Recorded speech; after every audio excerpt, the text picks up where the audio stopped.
Tonight we are joined by Evan's family and his Wall Street Journal colleagues. I'd like to invite Paul Beckett, assistant editor at Wall Street Journal, and Evan's mother, father, and sister to accept the 2023 Aubuchon Award for Press Freedom on his behalf.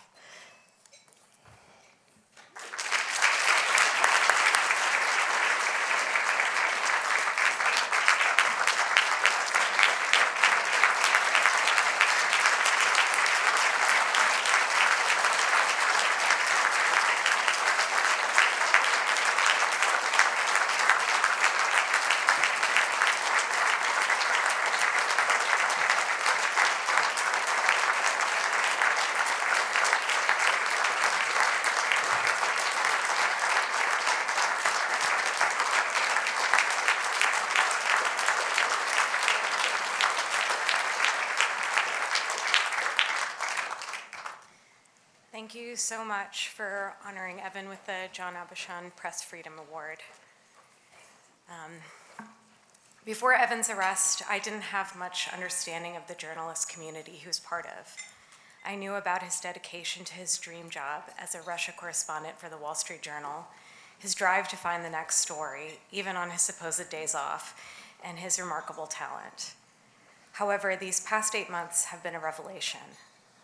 Every day, I'm struck by the incredible courage and unrelenting determination of journalists to deliver the unbiased truth to the public.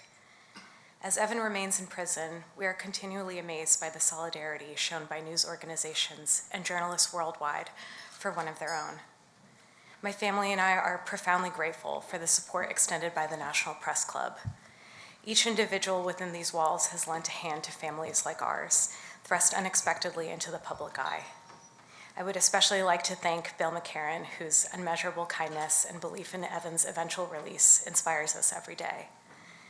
The National Press Club's relentless efforts reassure us that they will persist until every unjustly imprisoned journalist is reunited with their loved ones. From the depths of our hearts, we extend our gratitude for steadfastly advocating for Evan and ensuring his story remains in the public's awareness. Your support has been an anchor for us during one of the most challenging periods of our lives. I would also like to extend my sincere thanks to the U.S. government for its efforts to date, and we're looking forward to those efforts showing results as soon as possible. Thank you.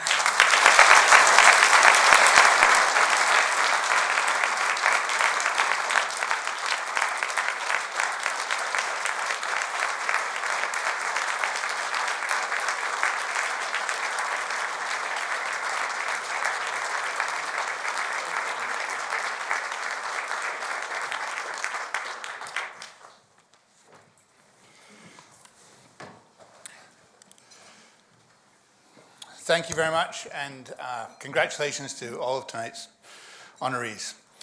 This has been a long and difficult 8 months for Evan, for his family, the Journal, and supporters of press freedom everywhere. And this morning, a Moscow court extended Evan's detention to at least January 30th, which means that a difficult 8 months will be at least a difficult 10 months, and soon enough, 1 year. But it has been leavened by events like this, when we are reminded of the many rays of light that have penetrated the gloom. And I would like to highlight some of those tonight. First and foremost, I would like to say how remarkable the Gershkovich family has been since Evan was seized on March 29th. Ella, Mikhail, and Danielle have inspired all of us at the Journal and beyond with their determination, equilibrium, genuineness, and grace. I've never met Evan, but I've heard a lot about him from his friends, and we're honored to have one of his friends here from Moscow tonight. But I can see what his friends describe as his innate curiosity, his quirkiness, his far-reaching interests, his compassion, his grit, his love of a good laugh, all reflected in distinct ways through each member of his family. I feel like I know him by knowing them. And as Evan's family is proud of him, so he can be proud of them. For all they are doing to secure his release, often in ways and places that I know are well outside their comfort zone. such as spending an evening with the combined forces of the Washington Press Corps, for instance. Now, when Evan was unjustly seized, it was a real body blow, not just to the family, but also to the journal. And at that time, we relied on and were supported by the generosity and comradeship of none other than the National Press Club, where Bill McCarran and Eileen O'Reilly and all of the excellent staff here have been absolute stalwarts in their support. We also had helpful conversations with Jason Rezaian and others at the Washington Post, one of the few institutions that has had to deal with their own wrongful detainment in the past decade. And we benefited greatly from an extraordinary outpouring of support and help from so many other news organizations and press freedom outlets. If people across the world know of Evan and his unlawful arrest, it is thanks to all those organizations, including everyone in this room, which took his story seriously, lifted his profile, and brought sustained attention to this outrage. We remain eternally grateful for it all. So when Alsu Kurmasheva of Radio Free Europe, Radio Liberty was jailed in Russia recently, we sought to be helpful and to pass along some of the knowledge that we have accumulated over the past almost 250 days since Evan's detention. Now, you probably see where I'm going with this. Journalists are being killed, harassed, and seized at an unprecedented rate around the globe. So I'm afraid I'm here to tell you that if it can happen to us, it can happen to any of you. At any time, in an increasing number of places around the world. The poignant little club to which we now belong is surely going to grow in membership.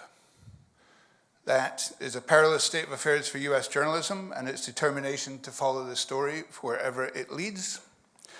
But we also now have the opportunity to share the cumulative strategies, lessons, and insights from those of us who have experienced it, and to help others be better prepared if and when this happens. We certainly don't have all the answers. Evan remains behind bars. But collectively, we have some answers to the questions you, as news organizations, will immediately face. Who do we deal with in the US government? And how? What is our colleague likely feeling as he or she sits in jail, largely cut off from the outside world? How do we help that colleague's family and friends? How do we maintain and broaden support as the weeks and months drag on? How do we appropriately rally our own staff to the cause? How do we write about our own newsrooms? Who might be helpful in Congress? How do we approach third countries to help?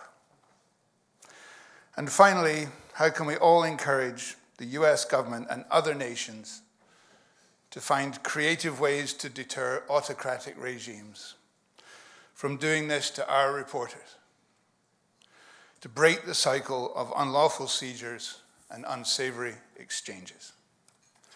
If we can collectively find an answer to that last one, it will ensure that the vital information that we rely on from foreign correspondents keeps flowing.